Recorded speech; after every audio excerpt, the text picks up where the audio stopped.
ये मिर्ची को मोदी जी की और स्मृति ईरानी की नज़र लग गई। अच्छा। हाँ, ये देख रहे हो, नींबू बेचारा ऊपर बैठा हुआ है, बीच में टमाटर फंसा हुआ है।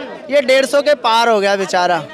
इसकी बुरी हालत है। ज़्यादा सस्ता हो जाए तो सड़ जाता है, और ज़्यादा महंगा हो रहा है तो सड़ जाएगा। और ये स्मृति ईरानी का पोस्टर क्यों लिया है सर हाथ में? ये वही महिला मंत्री हैं जो सिलेंडर पे अगर 10 रुपए भी बढ़ जाते थे तो चूड़ियाँ लेके उस सड़क पे आ जाती थी। आज टमाटर के रेट 160 पार हो रहे हैं, सारी सब्जियां 100 से प्लस जा रही हैं, लेकिन इनके आज पता ही नहीं है कहाँ पे हैं। धनिये की माला पहनाई जा रही है कार्यकर्ता। महिला कार्यकर्ता भी इस धरने में लगातार काफी भारी मात्रा में मौजूद हैं। नेहा जी हमारे साथ मौजूद है। मैम, क्या लग रहा है कि जो महंगाई को लेकर आप सड़कों पर उतरे हैं, इससे कुछ हो पाएगा?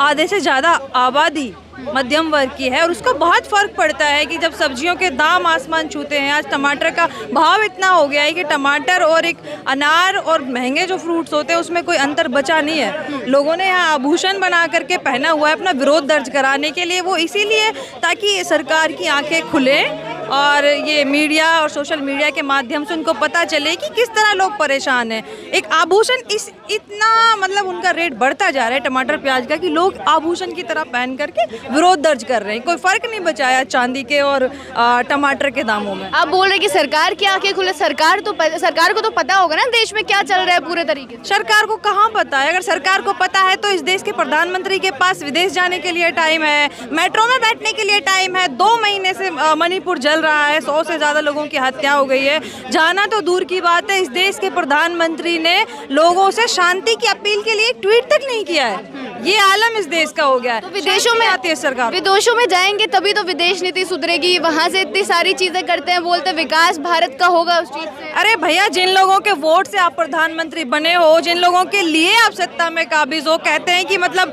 हम जनता के उद्धार के लिए बने हैं। अगर आप इस जनता की खबर नहीं लेंगे, इस जनता का आपको कोई मतलब नहीं है, कोई सरोकार नहीं है, जनता गरीब जनता मर रही है, महंगाई से देश में त्राही त्राही हो रही है, अब उनसे आपको मतलब नहीं है। मणिपुर में लोग मर रहे हैं, उनसे मतलब नहीं है आपको, बाकी चीजों से मतलब है। जिन स्टेटों में अभी इलेक्शन होने वाले, वहां जाने के लिए आपके पास टाइम है, दौरा करने का टाइम है।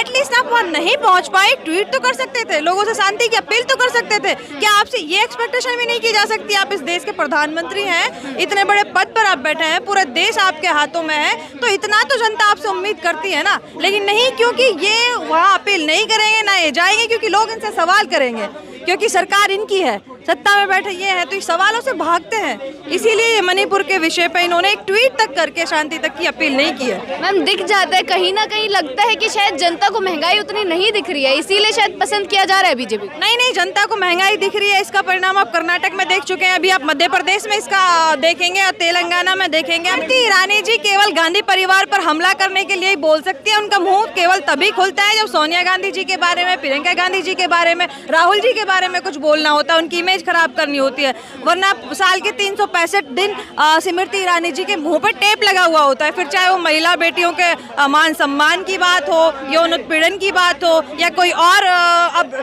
वो एक महिला है और महिला होने के नाते रसोई में जो इस्तेमाल की जाने वाली चीज़ें, वस्तुओं का दाम आसमान छू रहा है, उनको बोलना चाहिए, उनको आगे आना चाहिए। वही स्मृति ईरानी है जो मनमोहन सिंह जब प्रधानमंत्री थे तो उनको चूड़ियाँ भेजने का काम करती थी और इतना हल्ला गुल्ला करती थी रोड पे आके, वो अपना ड्रामा शुरू कर देती। आज वो स्मृति ईरानी जी कहाँ है? आज क्या उनको नहीं दिखाई देता कि सिलेंडर का दाम कितना है? सिलेंडर का दाम उनके साइज के हिसाब से बढ़ गया है, उनको वो चीज़ें नहीं दिखाई देती। सब्जी का दाम कहाँ पहुँच गया, उनको नहीं दिखाई देता। आप लोग मुखोटा पहन के आए, कई लोगों ने निर्मला सीतारमण जी का मुखोटा पहना हुआ है, उससे क्या दर्शा? निर्मला सीतारमण जी की तो बात ही क्या कहें, वो तो कहते हैं, उनके तो इतने अजीब अजीब बयान आते हैं, वो तो इतनी इस तरह की भाषा का इस्तेमाल करती है कि मैं प्याज नहीं खाती, अब आप कहोगे कि मैं टमाटर भी नहीं खाती। अरे आप खाओ ना खाओ, इस देश की जनता तो खाती है, आप नहीं खाओगे तो फर्क नहीं पड़ता। इस देश आपको अपने आप से मतलब है, आप क्या खाती हो क्या नहीं खाती हो, इस देश की गरीब जनता से कोई मतलब नहीं है। मध्यम वर्ग के लोग और गरीब वर्ग के लोगों से कोई मतलब नहीं है कि वो क्या खाते हैं क्या नहीं खाते। ये इस तरह के बयान मतलब हद करती हैं वो। जी, चलिए, एक और शख्स हमारे साथ मौजूद है जिन्होंने नरेंद्र मोदी जी का मुखौटा लिया हुआ है। इनके हाथ में स्मृति ईरानी जी का मुखौटा है और साथ में मिर्चियों को बांधा गया है। सर, दोनों का मुखौटा हाथ में और ये मिर्चियाँ क्यों बांधी है साथ में? ये मिर्ची को मोदी जी की और स्मृति ईरानी की नज़र लग गई। अच्छा। हाँ, ये देख रहे हो, नींबू बेचारा ऊपर बैठा हुआ है, बीच में टमाटर फंसा हुआ है। ये 150 के पार हो गया बेचारा। ये रेडी पटरियों पे पड़ा हुआ है, इसको कोई खरीद नहीं रहा, तो इसे दर्द हो रहा है कि मैं पैदा क्यों हुआ, इतना महंगा क्यों हो जाना। टमाटर की भावनाएं समझ रहे हैं आप? मैं टमाटर की भावनाएं समझ रहा हूँ। देखिए हर चीज़ हुई है तो वो बिकने के लिए पैदा हुई है। ये टमाटर बेचारा फल है, सब्जी है, बिकने के लिए पैदा हुआ है। अब ये बेचारा पड़े पड़े सड़ जाएगा, इसकी बुरी हालत है। ज़्यादा सस्ता हो जाए तो सड़ जाता है और ज़्यादा महंगा हो रहा है तो सड़ जाएगा। अब ये मोदी जी की देखिए मैंने आंखें फोड़ रखी है। मोदी जी की पोस्टर में आंखें फोड़ी गई हैं जी। इन्होंने टमाटर, नींबू और मिर्ची पे नज़र लगाई और दालों पे भी लगा दी, वो मैं लाया नहीं आज, इसलिए मैंने ये मिर्ची और ये सब लेके आया हूँ। और ये स्मृति ईरानी का पोस्टर क्यों लिया है सर हाथ में? ये वही महिला मंत्री हैं जो सिलेंडर पे अगर 10 रुपए भी बढ़ जाते थे तो चूड़ियाँ लेके उस सड़क पे आ जाती थी। आज टमाटर के रेट 160 पार हो रहे हैं, सारी सब्जियां 100 से प्लस जा रही हैं, लेकिन इनके आज पता ही नहीं है कहाँ पे हैं। धनिये की माला पहनाई जा रही है कार्यकर्ताओं द्वारा जी। देखिए जैसा भाई ने बताया अभी कि टमाटर बेहाल है, हम टमाटर के भाव को समझ सकते हैं, लेकिन प्रधानमंत्री जी जिन्हें हमने 2014 में जिता के प्रधानमंत्री बनाया था, वो हमारी भावनाओं को समझने में असमर्थ हैं। टमाटर पूरी तरह से रसोई से गायब हो गया है, आम आदमी की पहुंच से दूर जा रहा है और एक एक सब्जी करके दूर जा रही है। सारी सब्जियां इतनी महंगी हो गई हैं कि आम आदमी की पहुंच से दूर है। तो सर ये तो कारण दिए जाते हैं ना कि बरसात की वजह से हो रहा है या फिर आगे देश इतना जा रहा है, आय लोगों की बढ़ रही है तो महंगाई भी बढ़ेगी, ये सारे तर्क दिए जाते हैं। कौन कह रहा है आपको कि बरसात हो रही है इसलिए टमाटर महंगा होना चाहिए? किसने कहा ऐसा? मेरे को बताइए किसने कहा ऐसा? सोशल मीडिया पर चलता है सर, जो चलते। चलिए मैं मान लेता हूँ कि हमारी वित्त मंत्री जी कह देंगे। हाँ। वित्त मंत्री जी बेचारी पता नहीं कहाँ से पढ़ के आई हैं, उनको कुछ पता है या नहीं है। देखिए मैं किसान का बेटा हूँ, जब हमारे खेतों में टमाटर होता है तो पहले हम उसको तोड़ते कोल्ड स्टोरेज में रख देते हैं, क्योंकि उस समय वो उसका रेट बहुत कम होता है। तो जो हम 2 रुपये किलो 3 रुपये किलो का टमाटर कोल्ड स्टोरेज में रखते हैं, वो कोल्ड स्टोरेज में आज टमाटर, क्योंकि आज तो टमाटर की खेती हो नहीं रही, अभी तो क्या कहते हैं टमाटर तोड़े नहीं जा रहे, सब टमाटर हरे हैं। मेरे खेत में भी तो बिल्कुल हरे हैं, छोटे हैं और हरे हैं, तो टूट नहीं रहे। तो जो टमाटर आ रहा है वो तो कोल्ड स्टोरेज से आ रहा है। वो कोल्ड स्टोरेज किसके हैं? अडानी अंबानी के हैं। तो वो मोदी जी उनको ये बोल देना भैया 25 रुपये किलो दे दो, ये सब्सिडी मैं दे देता हूँ, तो वो दें 25 रुपये किलो। उन्होंने तो 2 रुपये 3 रुपये किलो ही खरीदा है ना। आप लेट करो, अभी आलू का सीजन पीछे गया है, मेरे 500 पैकेट आलू हुए थे, ठीक है, खेत में मेरे पूरे परिवार में। अब उस परिवार में हमने 3 रुपये किलो आलू कोल्ड स्टोरेज में रखा, 3 रुपये किलो। आज अब देखना इस आने वाले समय के बाद आलू इतना महंगा हो जाएगा और हमको 300 रुपये पैकेट के हिसाब से कोल्ड स्टोरेज वाले को देना पड़ेगा साल का।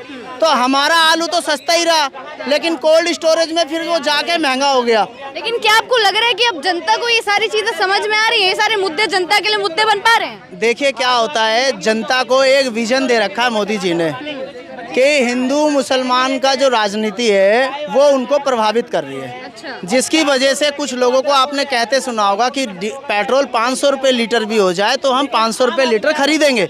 लेकिन मेरा मानना ये है कि अगर वो इतने देश के हित में चलना चाहते हैं, लेकिन गरीब जनता भी है, कुछ लोग उससे विरोध भी करते हैं, तो हर एक पेट्रोल पंप पे भारतीय जनता पार्टी को एक अलग से पेट्रोल पंप लगा देना चाहिए। पेट्रोल पंप पे पेट्रोल पंप मतलब एक मशीन लगा देनी चाहिए, उस पे 500 रुपये लीटर लगा देना चाहिए और उस प्रॉफिट को हमारे वाले पेट्रोल से घटा देना चाहिए, तो हमको 40 रुपये मिल जाएगा और उनसे जो प्रभावित लोग हैं वो 500 रुपये में खरीद लेंगे।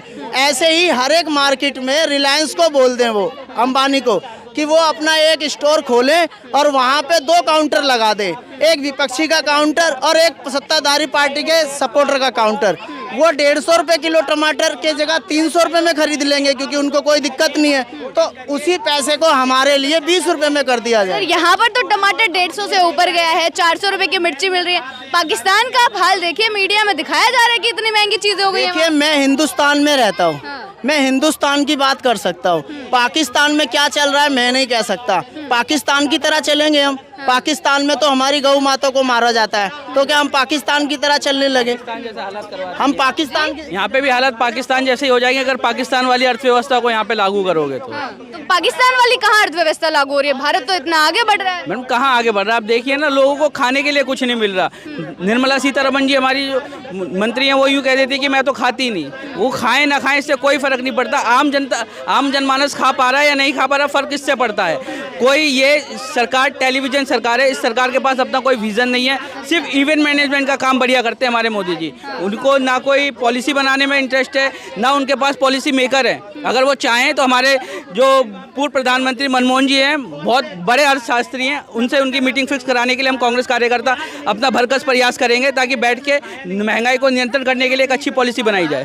लेकिन विपक्ष पर तो पूरे आरोप लगाता रहे हैं, भ्रष्टाचार के आरोप लगाते हैं, सारी चीजों के आरोप लगाते हैं, और आप लोग सड़कों पर उतरते हैं महंगाई को लेकर। तो जेल में भेजे ना, 9 साल में कितने विपक्ष के मंत्रियों को मोदी जी ने जेल में भेजा है? भाई 9 साल से ईडी उनके पास है, सारी फोर्सेज उनके पास है, गृह मंत्रालय उनके अंडर, क्यों नहीं जेल भेज पा रहे हैं? बल्कि 2 दिन पहले अजीत पवार जी को 7,000 करोड़ रुपए का घोटालेबाज बताया था, और बीजेपी की मशीन में वॉश होने के बाद बढ़िया निकल के बीजेपी ज्वाइन करके डिप्टी सीएम बने बैठे महाराष्ट्र के। तो क्या लग रहा है कि इस तरीके से चीजें आगे भी हो सकती हैं?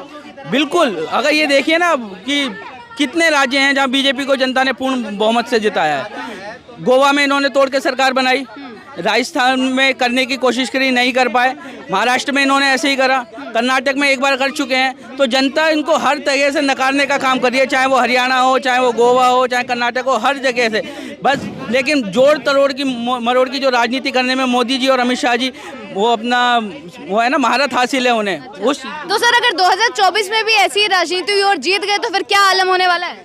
हम फिर से स्ट्रगल करेंगे।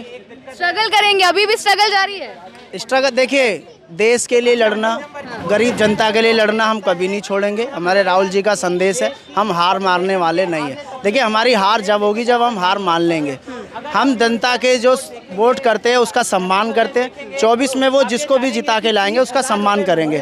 पहली बात तो ये कि हमारी को पूरी बहुमत की सरकार के साथ हम कांग्रेस की सरकार बनाएंगे, और 2024 में जो भी हमारा प्रधानमंत्री बनेगा देश को अच्छी तरीके से चलाएगा। चलिए, बहुत बहुत शुक्रिया आपका।